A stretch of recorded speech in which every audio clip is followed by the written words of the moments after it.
morning and welcome to the Pulse of Nigerian Politics right here on Morning Pulse. My name is Sharon Enemchukwu, and joining me in the studio, as always, I have with me Ifoma Oji. Good morning. How are you doing? Good morning, Sharon. How are you doing? I see you. You're looking beautiful. I'm fine. You're looking beautiful. I love the dress. Thank you very much. You're welcome. Thank you. Also joining us via Zoom, we have our political analyst extraordinaire in person of Mr. Oladimeji Oluwafemi. Good morning, sir. How are you doing? Good morning, sir. Good morning, guys. How are you doing today? Oh, we are good. Yes, it is.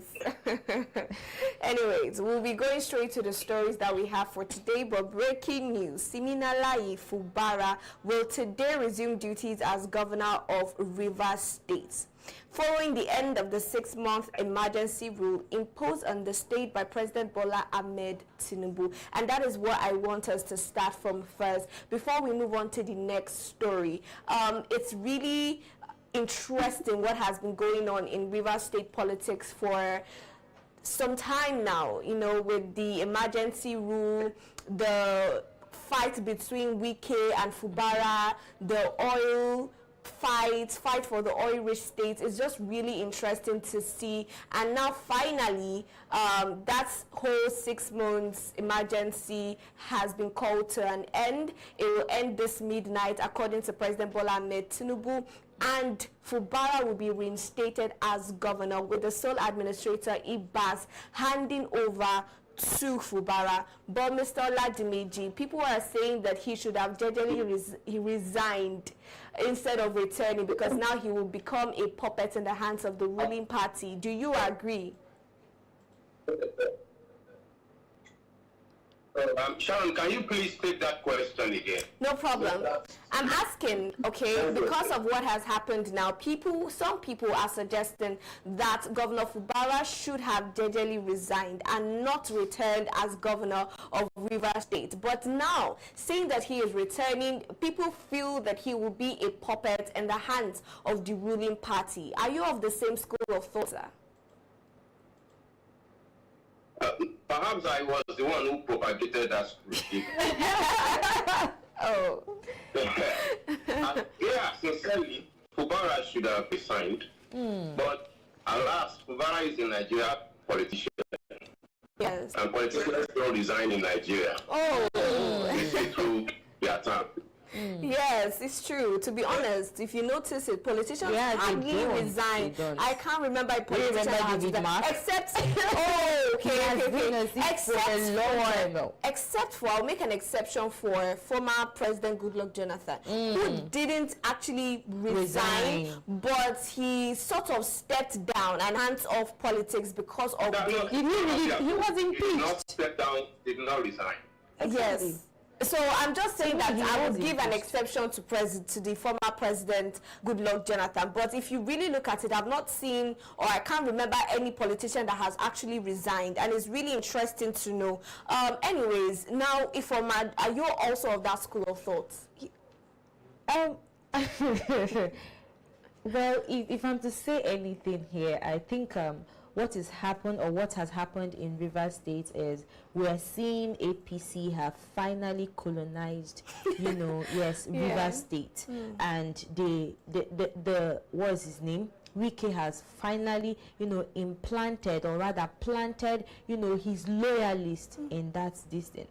So the people, the assembly, the deputy, the governor, they are just puppets. So yes, he would have just you know, resigned to maintain or keep his dignity. But at the same time, maybe he will equally work on, you know, building up that dignity, like we discussed yesterday or 2 days ago. It's time for him to go back to the people, because I think at this point it is, apart from him fighting to regain his stance in Rivers State, the people still need to, you know, fight alongside, you know, him. We had this conversation before, and a lot of people brought their various opinions. Anyways, we are watching and we are paying close attention to the politicking happening in Rivers State, and we are going to see how it all pans out. Now, moving on to the two major stories that we have. First, in August, the federal government, the states and local governments shared a total of 2.2 trillion naira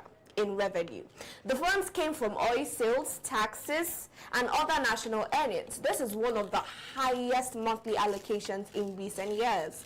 Second, the government says it has disbursed 330 billion naira to support 8.1 million poor and vulnerable households under its cash transfer program.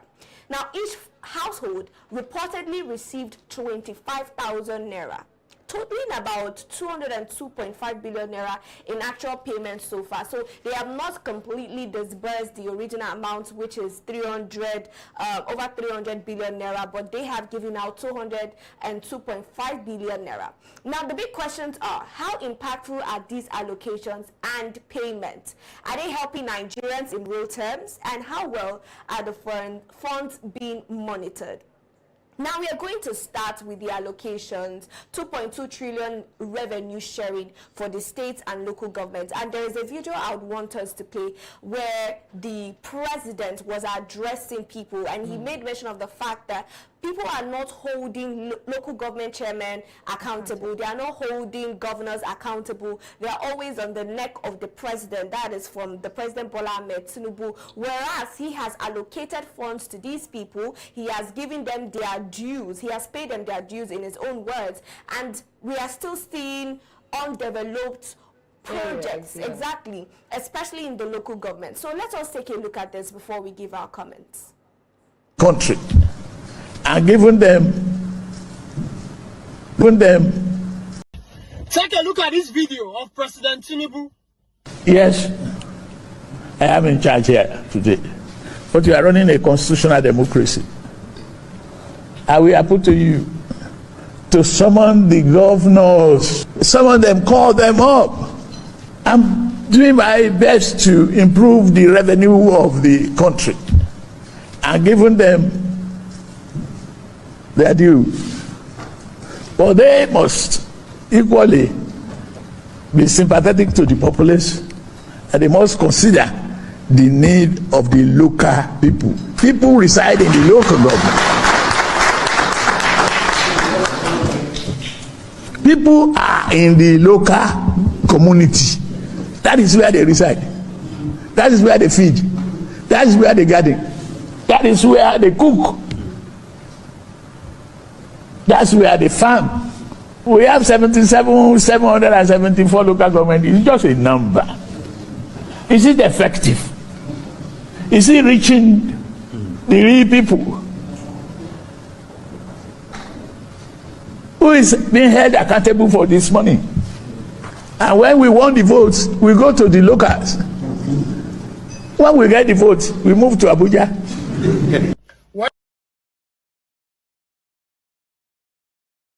I've just seen this video from President Bola Ahmed Tinubu addressing the public and asking that they hold these local government chairmen and state governors accountable. But let us also take a look at the comments on X so that we can feel the pulse of Nigerians as regards that particular video.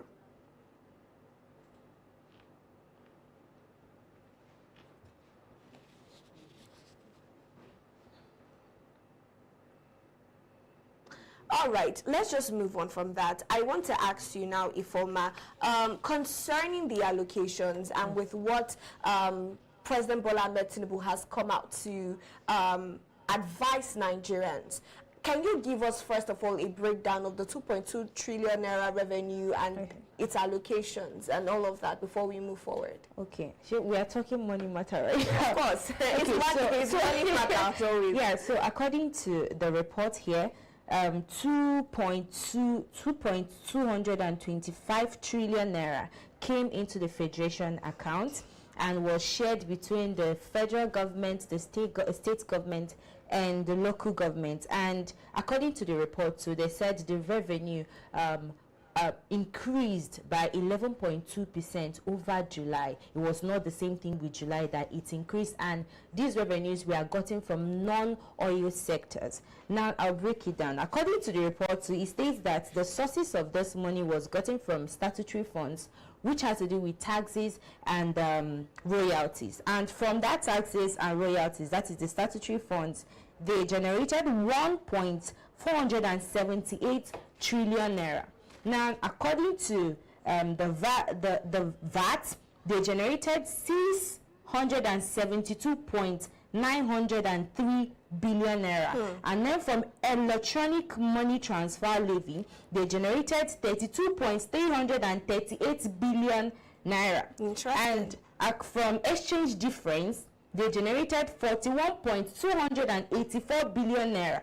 Now, the statutory revenue, they splitted it, and according to the splitting, the federal government got 684.462 billion naira. The state they disbursed to the state 347.168 billion naira. Now, local governments got 267.652 billion naira. Now, the oil producing states, they got 13%. That is their own disbursement was more than other states. According to them, they got 100.935 billion naira. Now, the states in that oil sector got 336.452 billion naira. Local governments got 235.516 billion naira. Now, what this means is that, let me just explain it in a layman understanding. Please. Yes, briefly. It's more like a basket. Nigeria having a big basket whereby all this money is revenue from non-oil sector, including oil sector, is being thrown into that basket. And from that basket, a lot of deductions were made from that basket. And then from that same basket, after apart from the deductions, the remaining balance, which is now that 2.22 trillion naira, was now distributed to the government, the federal government, the state government, and the local governments. That is basically more like the breakdown of what this entails. Now, as regards the video that the president was saying that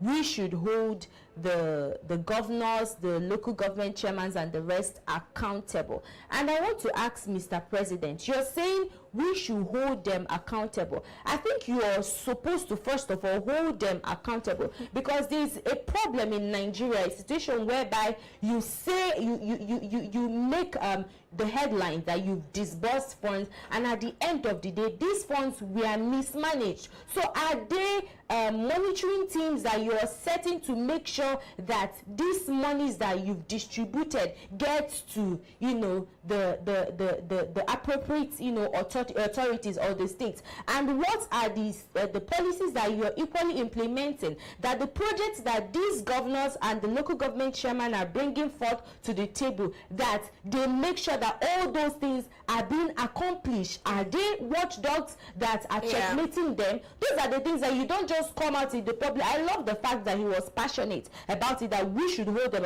accountable. But I think first of all, we should hold you accountable. I love the fact that, you've diversified revenue generation. It is beautiful. But at the same time, Nigeria is still depending, solely on the oil sector. If investment starts declining, if a lot of, sources of revenue starts declining, what happens to Nigeria? No, I hear you loud and clear. From at the end of the day, it seems as though he was giving us the job of his office. Exactly. He was supposed to be, you have given out these allocations, but there are no watchdogs, in your words, to actually make sure that these allocations are implemented, or that the reports that they drop on your table have actually been executed. Now, coming to you, Mr. Oladimidin, do you think that, especially for August, 2.2 trillion naira, it is higher than any allocations that they've had in recent years? Do you think that this revenue now has led to better services for citizens with the amount that was allocated? Do you think it has reflected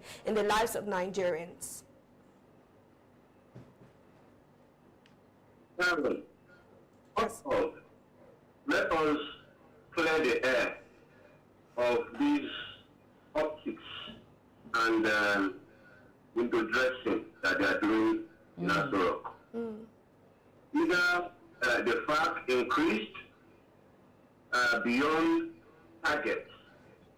Above targets rather, that even a century to come, we will not be able to break the record. It does not suffice. It does not matter right now. One matter right now is that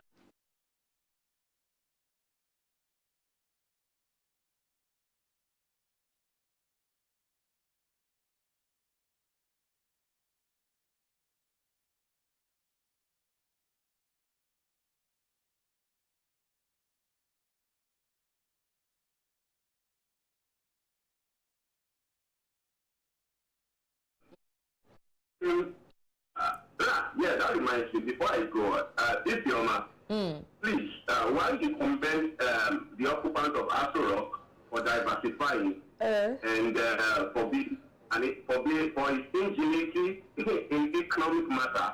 I hope you will also remember to sympathize with the backs of poor Nigerians on whose back this Exactly. All right? Yeah.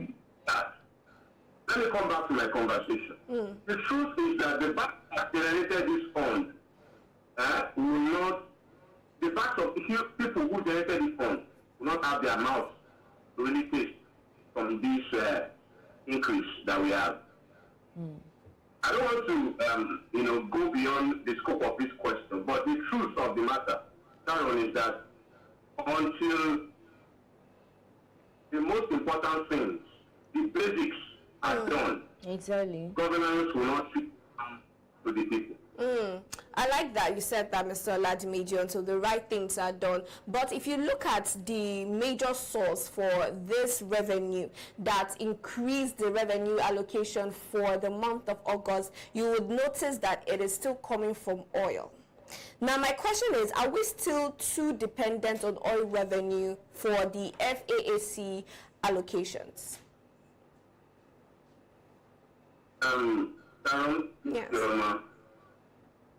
And then all Nigerians listening right now, let us take for a fact that we run a mono economy. We solely depend on oil since it's always very boom.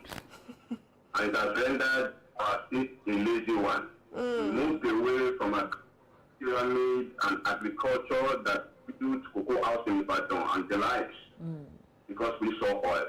And we concentrated, we built resources around it. And we built our plans around the boom. Fast forward to today, we are trying to diversify the economy. Buhari told us it was diversifying. Yes, exactly. We did not see diversification. Today, the same thing is going on. Look, what we are having is a vicious circle. Rinse, wash, rinse and spread, wash, rinse and use. That's what we are doing. Now, we are talking about diversifying the economy, but we have insecurity. So the only way for these politicians, to raise and increase VAT, increase FAAC, is to bring parts of Nigeria with more tax, so that they can plug off the shortfalls that the insecurity is melting on Nigeria. That's what is going on in this country. I get that. We cannot even talk about allocations and revenue or non-oil revenue when there is still the issue of insecurity in our state.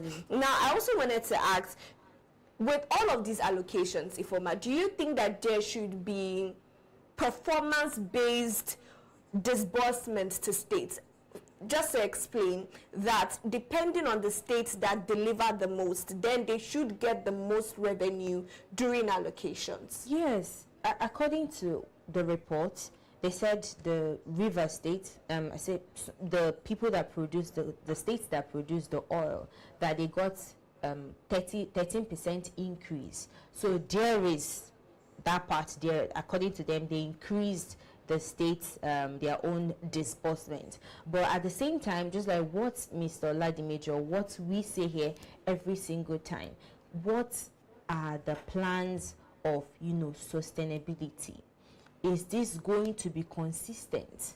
Those are the plans that we ask the government. Yes, you've made tremendous effort according to you, because for me, I feel like those things are just numbers that he cooked up himself. There is possibility that there is no other revenue generated from. That was coming from the FAAC, not from him.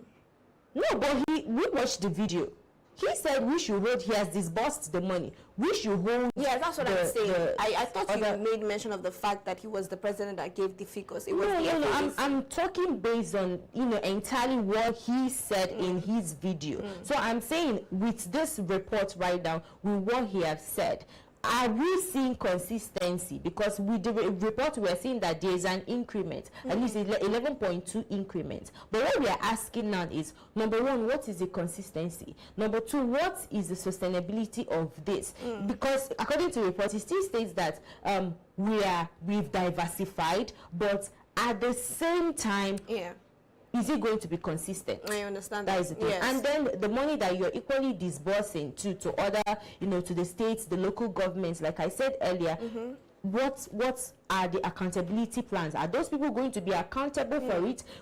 This money need to be, channeled into health sector, schools, education, the rest of them. So that's what I'm saying here. At the end of the day, they need to be able to make sure that these things are being done properly. Now, another question I wanted to ask you, Mr. Oladimiji, is coming from the FAAC now, what role do we think that the FAAC play in fiscal stability?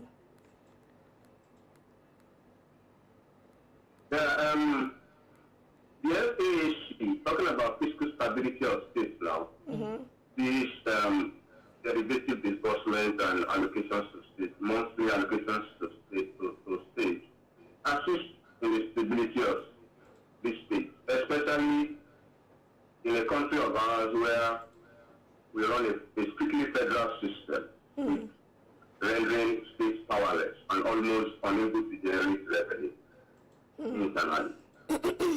I'm not students, states and without the capacity to generate revenue. I am saying we have been rendered least because of the federal system that we practice. So it's like we are waiting, governors are waiting every month for what we come, from the center to them before, they begin to execute what they call it, projects. Expenditure of the state. And that is a very dangerous and crazy idea. I've always spoken to, if he was talking about, let me just digress a bit, if he was talking about, how the president, jumped from taking responsibility himself as the CEO of an organization, but, sending all of the electors and the investors to go and hold directors, to account. What is the chairman doing? The managing director doing? We are employing you to be the managing director, to manage the directors. But in this case, who is telling Indians to one monitor their state and local. Let me remind you, in case you forgot, when the issue of autonomy to local government was to come up and it was going through state assemblies across the federation, Lagos State was one of the states that objected to local government autonomy.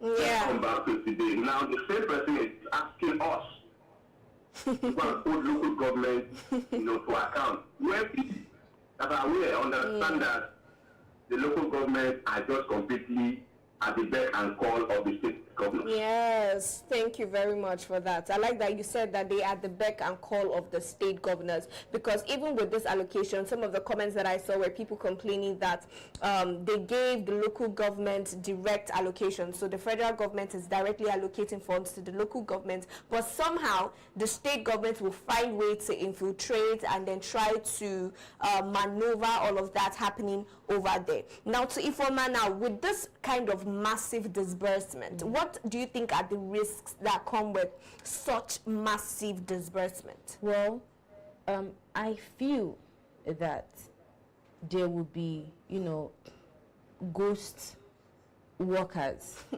People are definitely going to, siphon this, funds. You will see in the news whereby they will fake contracts. And at the end of the day, we are not going to see that contract, but money for that contract has been collected. Yes. You understand? So those are the things that we are going to see. All these things all this political patronage and the rest of them. Those are the things that we are going to be witnessing. And I couldn't agree less. At the end of the day, this is what we are going to witness in a situation where we have such massive disbursement, 2.2 trillion naira in August, and everybody just kept quiet. We are not seeing the reflection of such amount in the lives of citizens. It's just when the FAAC comes to give out data that we see, oh, 2.2 trillion naira went out. Where did it go to? Exactly. These are the questions. And now, still talking about disbursement, the federal government again has come out to say that they have disbursed 330 billion naira cash. Cash to households. Okay, so what this means is that they have transferred currently 25,000 naira to some households. Have you heard of anybody that's collected 25 naira amongst your friends and family? I've not heard. Maybe your family and friends are not poor and impoverished, because they say that they are sending it to poor and impoverished homes. But it's just that. What is 25,000? Do you know? Wait, before we even move over to what is 25,000 naira, there's something that I've noticed that happens when we have massive disbursement. We only hear about it in the news. Exactly. If this type of massive disbursement happens, I think, or I feel that we should have heard about it first from our friends and our families, people in the village, your uncle in the village, that they received 25,000 naira from the government before the government comes out to make. It's always very shocking when you're just going through the news and you are seeing when. That's my question number one. When? So now it was initially budgeted for 330 billion naira, but for some reason, I think they want to take it step by step. They have just disbursed over 200 billion naira cash. Now, to you, Mr. Oladimiji, first of all, how were this 8.1 million households selected? This is 8.1 million, and nobody has said. If you have heard of it, Mr. Oladimiji, I would want you to tell us, but I want to understand how these 8.1 million households were first selected. Mr. Oladimiji. Well, I'm never one that will be taken aback by all of these lights. I'm a public TV. These are all lights. It's true. Oh, wow. We have the Minister for Welfare. What's her name again? That woman. Who we had was building the social register. Oh. Yes. That social register now? Can you remember the saga around that social register? No. So let's just leave that. Now let's come to logic, deduction, and reasoning. There are 133 million Nigerians in multi-dimensional poverty.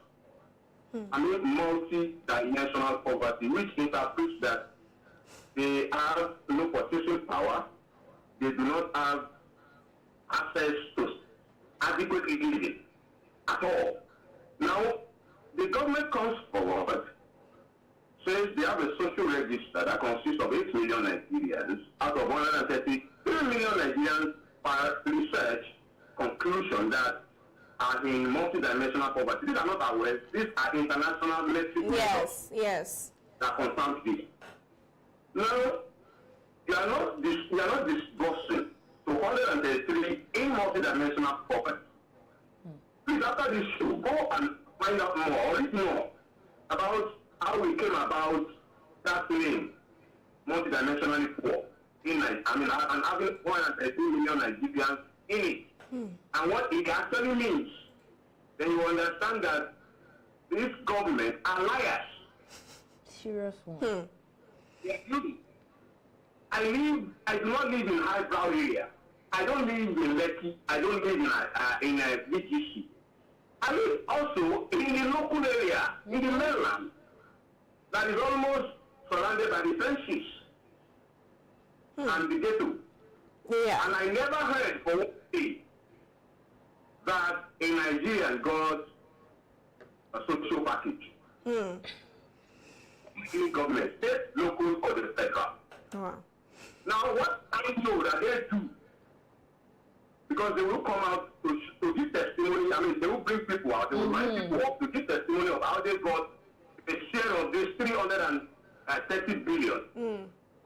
These persons they are bringing out are just, they are members of their political parties. Exactly. Their words, This is how they discuss this thing. Yes. Include the right. They send to the world chairman, send to local government chairman of their political parties. Those ones, send those things to their cronies and allies. Yeah, and they say, yes, we have distributed food and resources to Nigerians under the name safety net and cushion effect. This is really sad. Under the name of welfare. No, we hear you clearly. It is so sad to see, because at the end of the day, when I read this was also my initial reaction. These people have gone to disburse this money to their family, their friends, their cohorts, their extended family, and the 8.1 million Nigerians that are living in poverty, that this money was originally intended for, have missed out on this. Why? Because Nigeria has happened to them again. And this is so sad, because even though I don't think that this is an effective measure to taking out poverty, handing out cash, when I saw the amount 25,000 naira, what is 25,000 naira for? Well, how long will it last? Is this sustainable? And I was reasoning, instead of 8.1 million households, why didn't they just maybe reduce, cut that into half, and then increase the amount of money that they want to disburse to these people before disbursing it? Before another thought came into my mind, and I'm thinking, what if this money doesn't even reach anybody? Because I've not heard anything. But what is your take on that? We've heard Mr. Oladimeji, and he called these people liars. Do you agree now? They are liars, just like Sowore called someone criminal. And DSS, sorry, please, DSS, Sharon, DSS, I was not in the studio. Sharon, what is 25,000 naira in this present era? Sharon, how much is a penta of beans?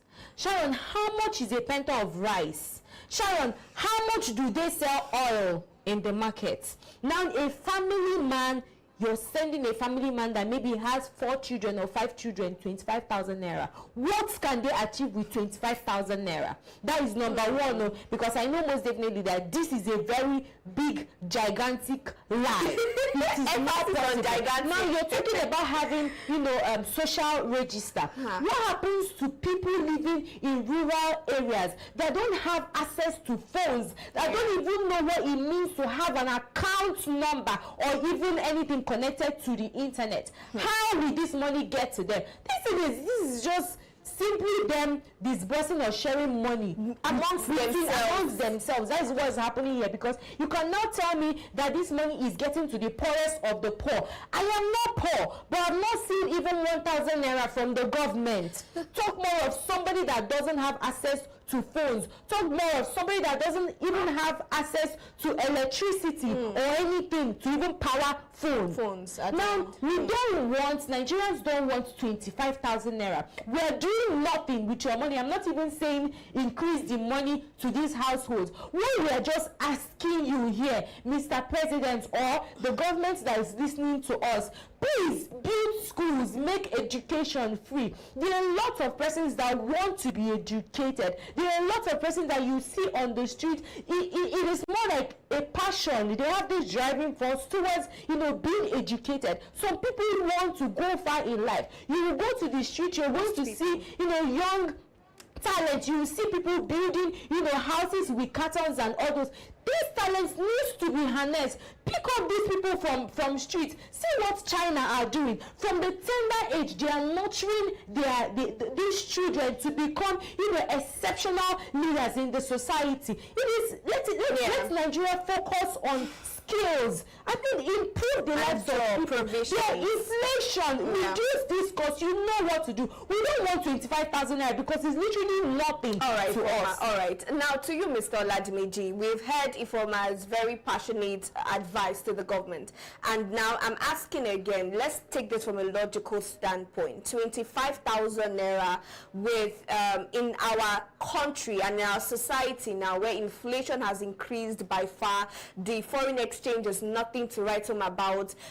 Even 25,000 naira is not the school fees for a child. It can't even pay the school fees for a child, even in that rural areas, even in that government schools as well. Now, we know that you can't just hand people fish and you have settled them. You need to teach them how to fish.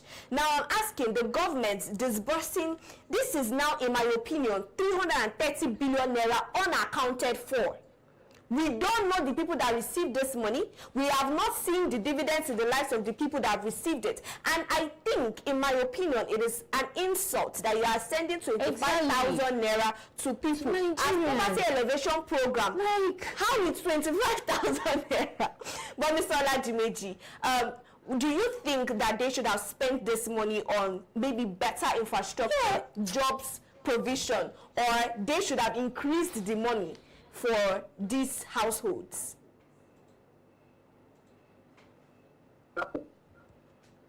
Yes. First of all, thank you for that, your passionate take on this matter.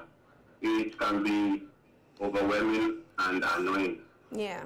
You know, when you hear, well, I think something good is coming out of the federal government. Something good is coming out of Tinubu, who's smashed and ran with it. Those are his words, not mine. I think. If something good is not coming out of them, then 25,000 naira would not be economically viable for the family.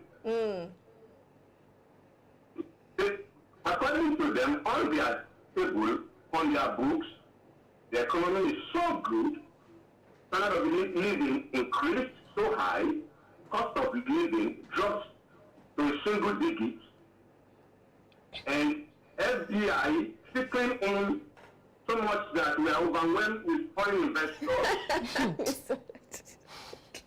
Government in there that our hospitals, local health facilities are now, a place to go. We no more have, traffic in our general hospital. Yes. No corruption. Why the current federal government has shown that, wow, let us just disseminate 25K to every multi-dimensionally poor household, extremely poor household.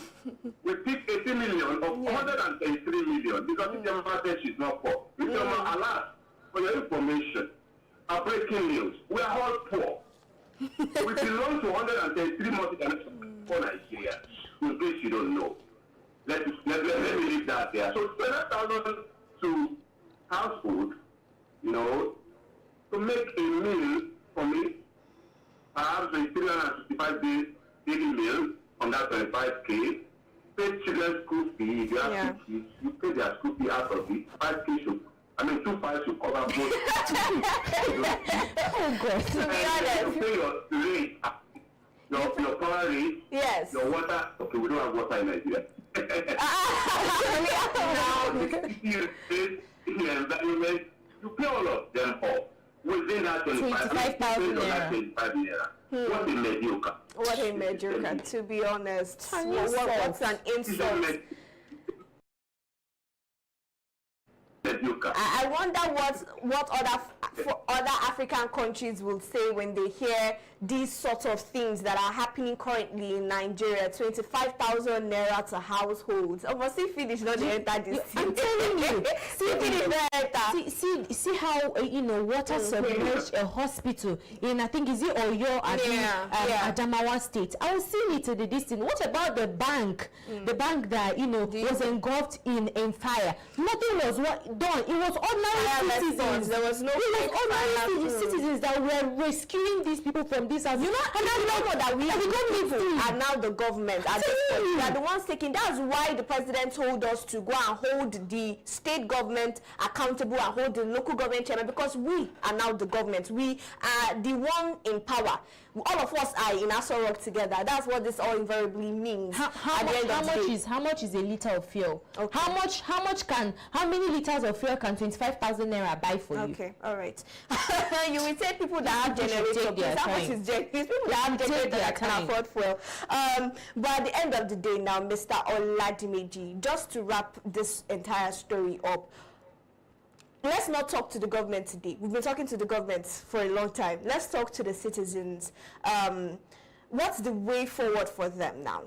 just to the citizens, advise them, how should they hold the government accountable, whether it be the state government, the federal government, or local government chairman?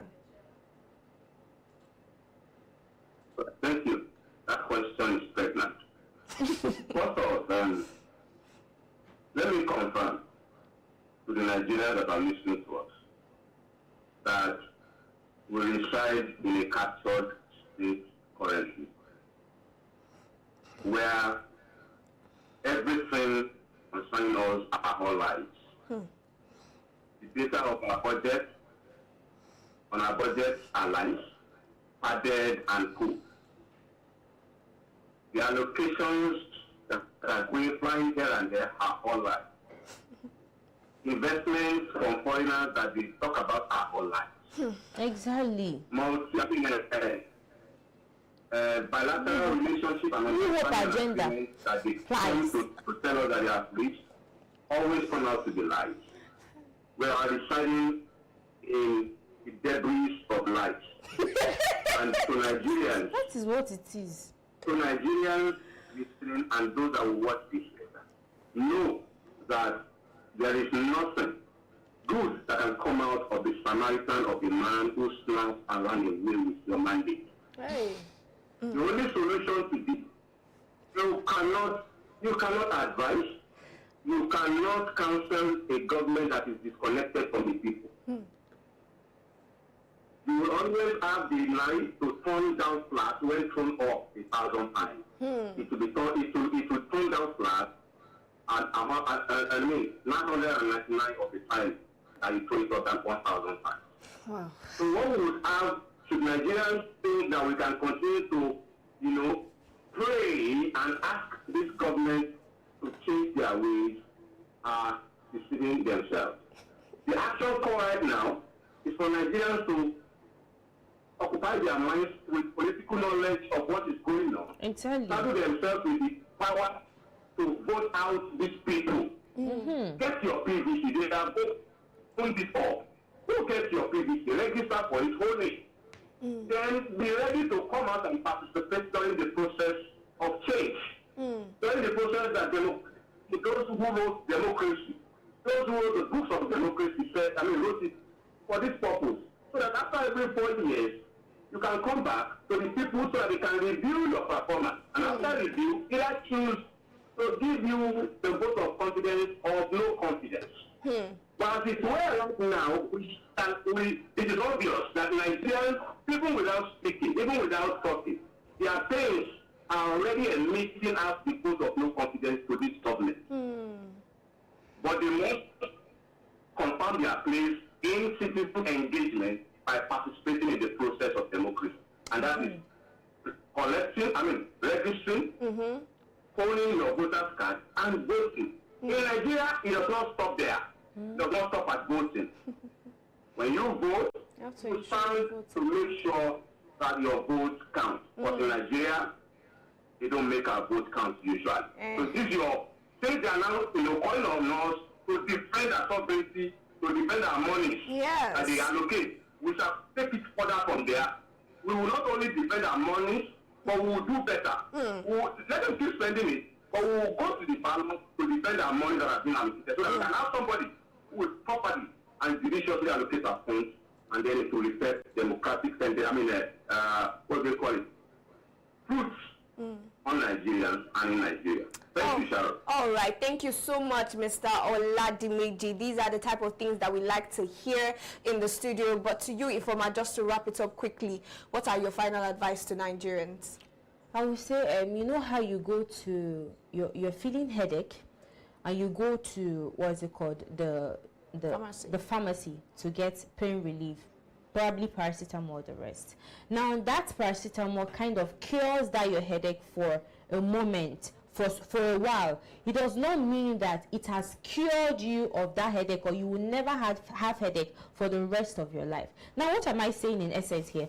25,000 naira is money, but let me tell you, it is temporary. It's a money that you can spend in a minute or even in seconds. Now we need we demand better. Nigerians should demand better.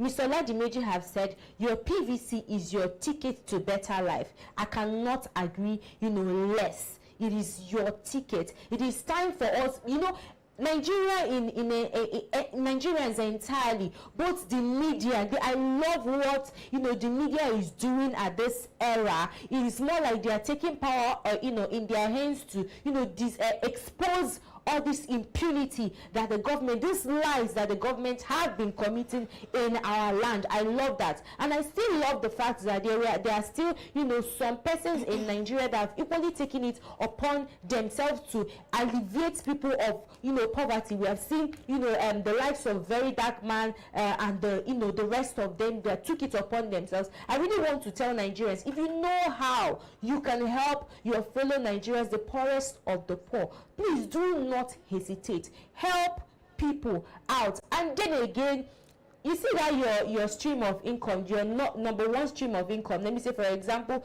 you're selling in the market. That thing you're selling in the market will not sustain you. I'm telling you, diversify. Just like the government is lying to us that they have diversified, please diversify your streams of income. That's what I have for Nigeria. Oh, well said from Mr. Oladimeji to Ifoma. Beautifully said. And to every Nigerians, just from the active citizens, I like the fact that they have given different advice to people. Getting your PVC is the top on that list. We have remained we have been quiet for a while now, and even though in 2023 we saw the type of turnout that Nigerians have not seen in a long time, but it seems from the energy that we are feeling, from the results we are seeing from INEC and the pre-registered voters card that we have seen, the numbers are not very encouraging. Now, this is to tell every Nigerian that yes, we know the situation of the country currently, but it can get better.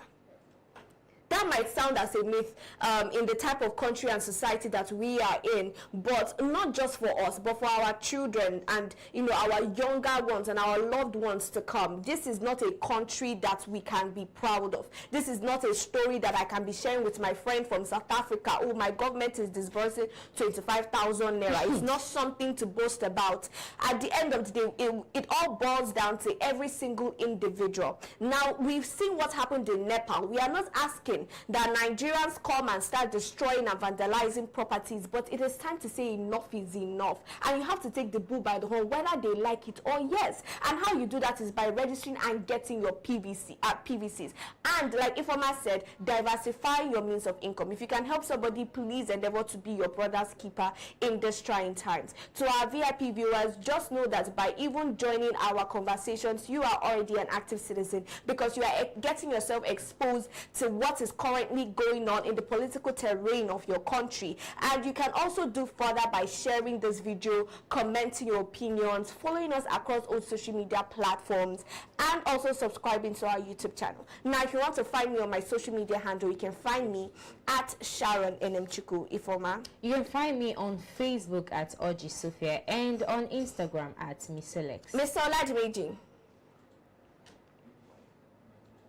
That's what I do, political education for Nigerians. I vote on Oladimeji. That's my account. All right. Now, till we see you this afternoon for As E Day Hot, do have a good morning.